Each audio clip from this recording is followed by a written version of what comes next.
So, you find yourself on the UnrealEntGaming channel. How fortunate for you. I, Lord Frieza, will spare your life as long as you subscribe and turn on notifications. Also, don't forget to become a member of UnrealEntGaming's Patreon for tons of exclusive content to early access media and much more. Do it now, or else.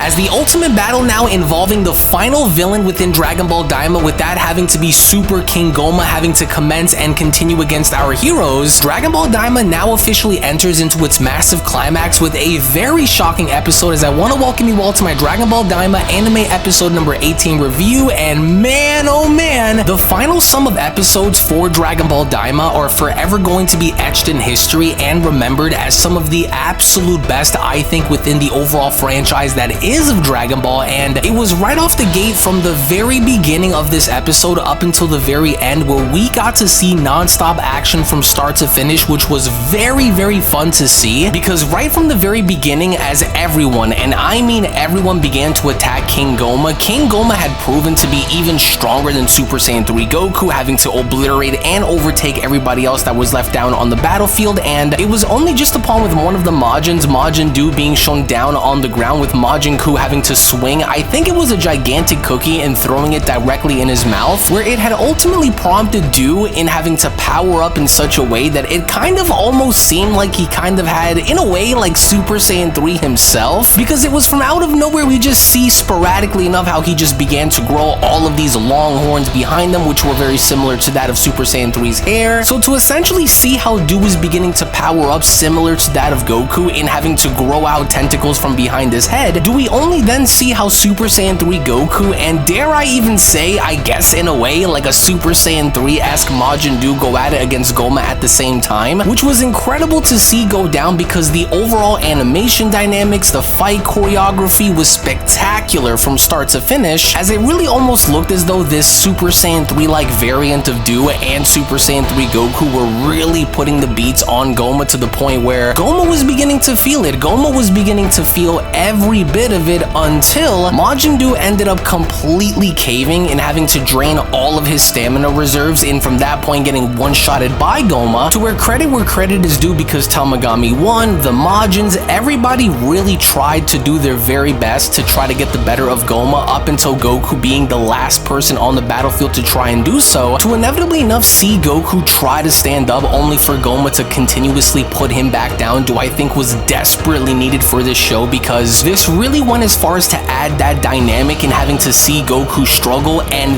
then the biggest surprise of them all, just as you guys read in the title, Goku miraculously pulls out, and I kid you guys not, Super Saiyan 4 in Dragon Ball Daima. And let me be the first to tell you that I by no means was ever expecting to see Super Saiyan 4 be adapted in something like Daima, and the overall transformation behind Goku having to do this was beautiful. The fire, the embers, everything we've seen go down was almost kind of representative to that of Limit Breaker Super Saiyan 4, if you really stop and think about the color design and the mechanics behind it. So he didn't really go as far as to transform into an Ozaru. We didn't really see him kind of undergo anything similar to that of GT, but for the first time ever we see a miniature version of Super Saiyan 4 Goku, and this was a legendary moment, because not only was his initial transformation incredible to witness in seeing that go down, not only was his overall presentation really fearsome, which I really enjoyed, but he does look a little different than that of Super Saiyan 4 Goku from Dragon Ball GT, of course, from the gi, even from the fur on his wrist, even though it may seem a little strange at first, but there are of course key differences in seeing this go down. And although a lot of people might say, where in the hell did this come from, it was still still incredible to see how Goma's massive attack was pushed back by Goku. His overall transformation itself, even by showing him powering up, was incredible, because it was only just upon with Goku being shown powering up where he went as far as to light up the entire demon realm, which I think was really well done. But to my own shock, to see Goma even go as far as to push Goku back really reminded me kind of in a way how Baby did so in Dragon Ball GT, which it's not a bad thing to say, because it was the way Baby had done so after transforming into a giant Ozaru, which kind of went as far as to remind me of what we were seeing here, because Goma is a giant character when compared to the rest. So their overall back and forth battle was really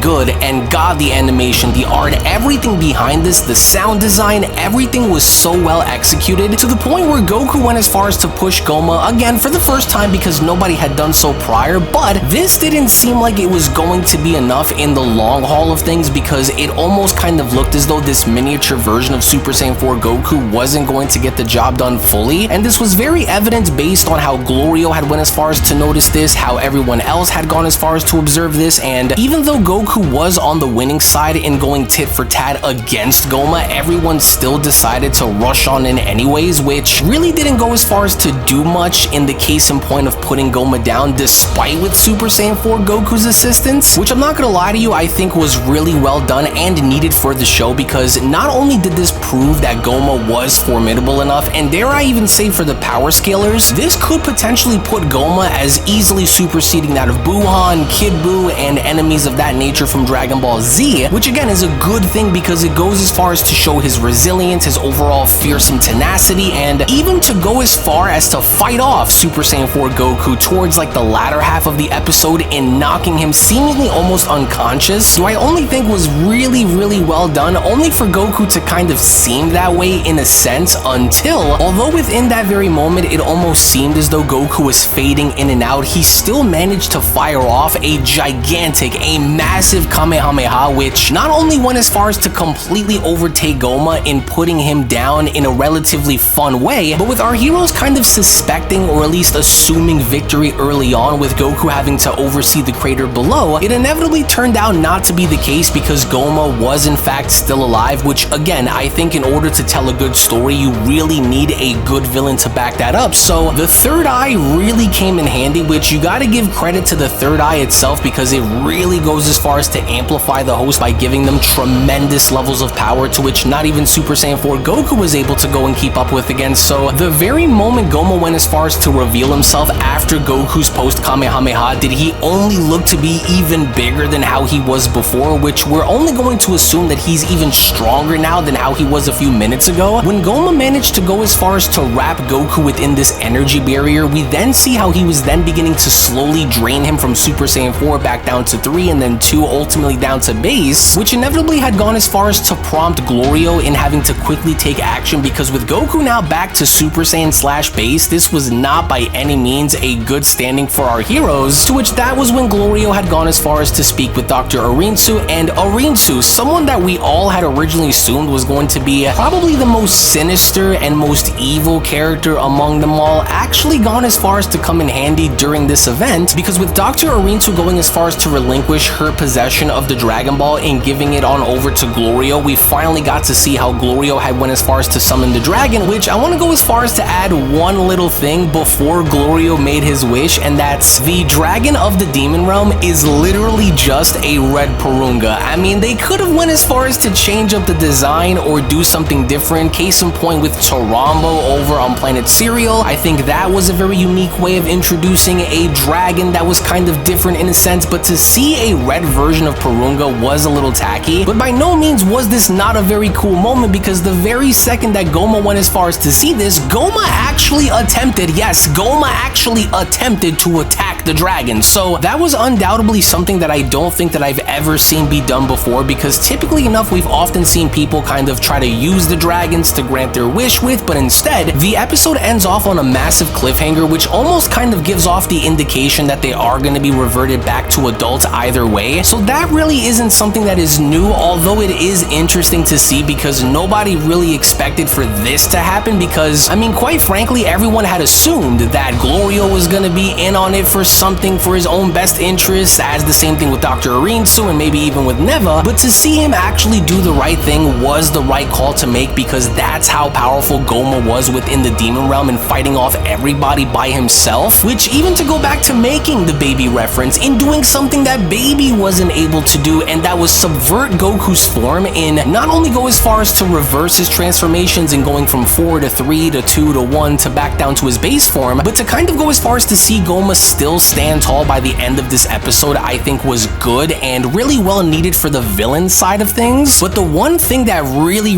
piques my curiosity is having the team behind Daima go as far as to give a very thorough and very detailed explanation as to the reasons why behind Goku never being able to kind of go as far as to hint at this level of power in Dragon Ball Super or use it or anything of the sorts, because as incredible as the transformation was, and it was absolutely utterly incredible to see actually come into fruition within the show, so we still need a very logical and thorough explanation explaining as to why Goku never used anything similar to this during the events within Dragon Ball Super against Jiren, Broly, Moro, Goku Black, Zamasu, Hit, Beerus, and so I think that's very important, because in a way, although it was Neva who was responsible in having to use his power and his magic to kind of have Goku ascend to this level of power, we can all essentially kind of make the assumption to go as far as to say that perhaps maybe could he go as far as to remember in using this? Who knows, right? So that is what I think they desperately need to do for the final episodes of Dragon Ball Daima, which will be that of 19 and 20, but this episode, hands down, was the absolute best episode within Dragon Ball Daima. Dare I say, even within the franchise of Dragon Ball itself, one of the very best episodes that I've seen in, quite honestly, a very long time, because nothing was kind of off-put, nothing felt as though it wasn't needed or had become a necessity for our heroes to kind of use against Goma. Everything made sense, and to see him kind of go as far as to angrily ponder on the idea of where our heroes, or at least what our heroes are going to do next, is a very interesting thing. So best episode within the Daima series so far, no question about it. This was, and I think it will be, a episode that will stand the test of time for a very long time. But even now, by the end of all of this, I want to go ahead and get your thoughts down in the comment section below about what you guys thought about Dragon Ball Daima anime episode number 18. Was this for you just like it was for me, and I'm pretty sure many other people, the best episode within Dragon Ball Daima, or maybe did this come in second to something else? And what are your overall thoughts based on everything that you saw transpire within this episode as we now enter into the final 2 episodes remaining for Dragon Ball Daima? Because this episode had introduced something that I think a lot of us didn't really see coming. For those that are in the know, kind of already knew now for several weeks, and it did go from a very slow-paced, boring, dragged-on kind of esque series to something that was more action-based and more primarily focused on progressing the story just a bit further than how it was in the beginning. As I will be the first to say that I was one of the many critics that soured on Daima, and I'm not 100% sold on Daima, nor am I gonna bash it for something that it really isn't. But what I will say is that during a certain point is when my overall interest for Dragon Ball Daima actually peaked, and to see what it ultimately became up until this very point, I think is a very good thing. So I am enjoying Dragon Ball Daima even a lot more than I thought I was. But even now, I want to know down in the comment section below if you guys ultimately share that same sentiment. So again, I want to thank you all so much for tuning in. Thank you all so much for watching. To which, as of course, if you also just so happen to be new to this channel and of course love Dragon Ball and anime, then I do encourage for you all to head on over and smash that subscribe button, on top of making sure to give this video a big fat thumbs up by smashing that like button down below. Tune back in for more, and with all that being said, I want to thank you all so much for your time. Thank you all so much for tuning back in. Happy Valentine's Day, and I'll be seeing each and every single one of you down in the comment section below and in the next video. Take it easy, everybody, and have a great day.